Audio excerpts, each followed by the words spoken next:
हमारे चैनल को सब्सक्राइब करें और बेल नोटिफिकेशन को ऑन करें ताकि मेरी हर आने वाली नई वीडियो आपको जल्द अज जल्द मिल सके। अस्सलामुअलैकुम। अरसलान खान हॉरर शो के program the true horror stories में आप सबको बहुत खुश आमदीद। लिसनर्स, आज जो वाक़या मैं आप लोगों के साथ शेयर करने जा रहा हूँ, ये वाक़या मुझे काशिफ़ ने लाहौर से भेजा है। काशिफ़ बताते हैं कि ये वाक़या मेरे साथ तकरीबन 4 साल पहले पेश आया, जब मैं बीएससी पार्ट 1 का तालिब इल्म था और एक यूनिवर्सिटी में तालीम हासिल कर रहा था। यूनिवर्सिटी में तालीम हासिल करने के दौरान ही मैंने एक हॉस्टल में एक कमरा रेंट पर ख़रीदा और वहाँ पर अपनी रहाइश इख्तियार की। क्योंकि मेरा घर यूनिवर्सिटी से बहुत दूर था, इसी वजह से मुझे हॉस्टल में मजबूरन रहाइश इख्तियार करनी पड़ी। बहरहाल ये हॉस्टल बहुत ही अच्छा और साफ़ सुथरा था। हॉस्टल की 2 मंजिलें थीं और हर मंजिल पर 10 कमरे थे। इन कमरों के दरमियान एक बहुत ही बड़ा कॉरिडोर था, जिसके आखिर में बालकनी आती थी।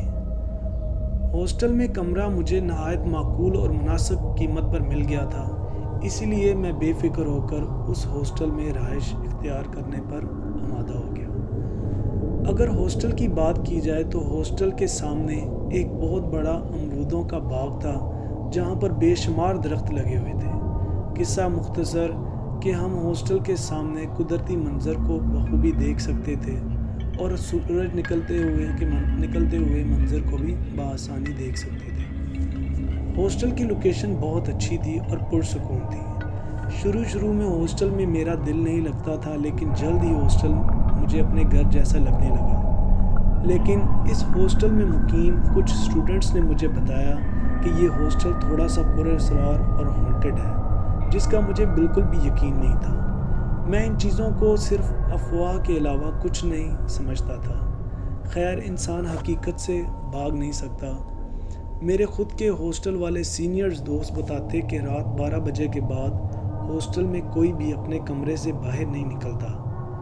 दोस्तों ने बताया कि 12 बजे के बाद हॉस्टल के कॉरिडोर से इंतहाई अजीबो-गरीब आवाज़ें आती हैं, जिसे जैसे लगता है कि बहुत से लोग आपस में लड़ रहे हों। खैर, मेरे साथ पेश आने वाले वाक़या कुछ यूँ था कि मैं एक रात अपने हॉस्टल में बैठा लेट नाइट स्टडी कर रहा था। मेरे साथ वाले रूममेट दोस्त उन दिनों अपने घरों को गए हुए थे, क्योंकि उनके सेमेस्टर्स के लास्ट फाइनल एग्ज़ाम्स हो चुके थे, लिहाजा वो छुट्टियां होने पर अपने घरों की तरफ रवाना हो गए। खैर, मैं अपने कमरे में अकेला बैठा पढ़ रहा था। वैसे मैं कभी भी जिन्नात और इस तरह की चीज़ों से कभी भी घबराता नहीं था, और मेरा ज़्यादातर एक्सपीरियंस भी इन चीज़ों से नहीं था। लेकिन इंसान जब अकेला हो और लेट नाइट स्टडी कर रहा हो और आप जानते हो कि आप रूम में अकेले हैं और इस तरह की बातें आपने अपने हॉस्टल के बारे में सुन रखी हों, तो इंसान कहीं ना कहीं डर ज़रूर जाता है। खैर, मैं अकेला था तो थोड़ा बहुत डर का एहसास मुझे भी लगा रहा। रात काफ़ी हो चुकी थी, मैं अपनी स्टडी में मसरूफ़ था। अचानक मैं बैठा हुआ था तो मुझे महसूस हुआ कि एक ठंडा हवा का झोंका मेरे जिस्म के पास से होकर गुजरा है। मैंने मुड़कर इधर उधर देखा, शायद में भी कमरे की कोई खिड़की खुली होगी, जिसकी वजह से ताज़ा हवा आई हो और मुझे ये ठंडक का एहसास हुआ। मैंने जब खिड़की की तरफ देखा तो खिड़की तो बदस्तूर बंद थी।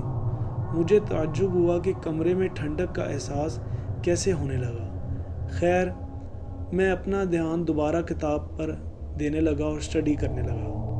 थोड़ी ही देर बाद कॉरिडोर में किसी के भारी कदमों से चलने की आवाज़ आने लगी। आवाज़ सुनते ही मैं थोड़ा सा खौफज़दा हो गया, क्योंकि दोस्तों की बताई हुई हॉस्टल के बारे में बातें मेरे जहन में आने लगी।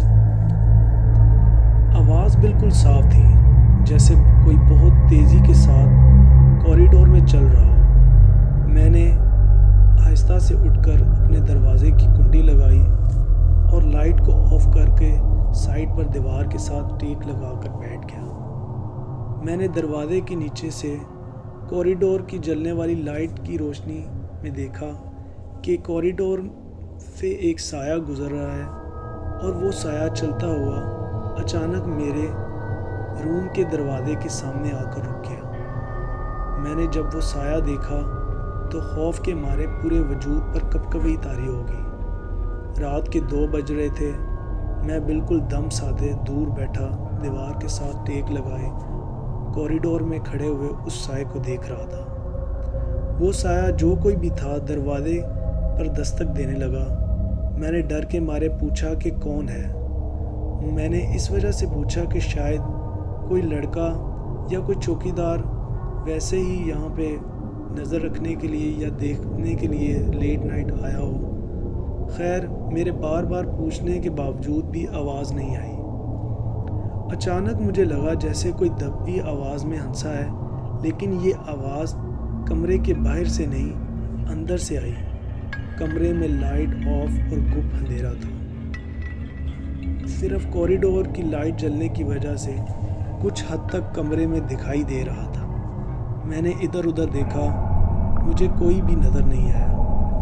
جیسے ہی میری نظر کمرے میں پڑی ہوئی الماری کے اوپر پڑی تو میری خوف کے مارے چیخ نکل گئی۔ میں نے دیکھا کہ الماری کے اوپر سیاہ لباس میں عورت بیٹھی ہے، لیکن وہ عورت نہیں تھی، بالکل ایک عورت نما سایہ تھا۔ یہ منظر دیکھ کر خوف کی وجہ سے میں وہیں بے ہوش ہو گیا۔ اس کے بعد مجھے بالکل ہوش نہیں رہا۔ جب مجھے ہوش آیا تو صبح ہو چکی تھی۔ میں نے جب کمرے میں نظر دوڑائی تو نہ ہی وہاں کوئی سایہ تھا اور نہ ہی دروازے میں کھڑا کوئی سایہ۔ میں نے خدا کا شکر ادا کیا، لیکن خوف کی وجہ سے مجھے بہت تیز بخار ہو گیا۔ میں 2-3 دن کافی بیمار رہا۔ اس دوران مجھے خواب میں بھی وہ کالا سایہ نظر آتا، جس کی وجہ سے میں بہت ڈر جاتا تھا۔ خیر میں نے ہاسٹل کے پاس والی مسجد کے امام سے دم وغیرہ کروایا تو پھر جا کر میری طبیعت تھوڑی بہتر ہوئی۔ اس واقعے کے بعد میں بہت ڈر گیا اور ذہنی اذیت کا شکار رہنے لگا، کیونکہ اکثر رات کو سوتے ہوئے میں ڈر جاتا اور وہی کالا سایہ مجھے خواب میں نظر آتا اور میں بہت اونچی اونچی چیخیں مارنے لگتا۔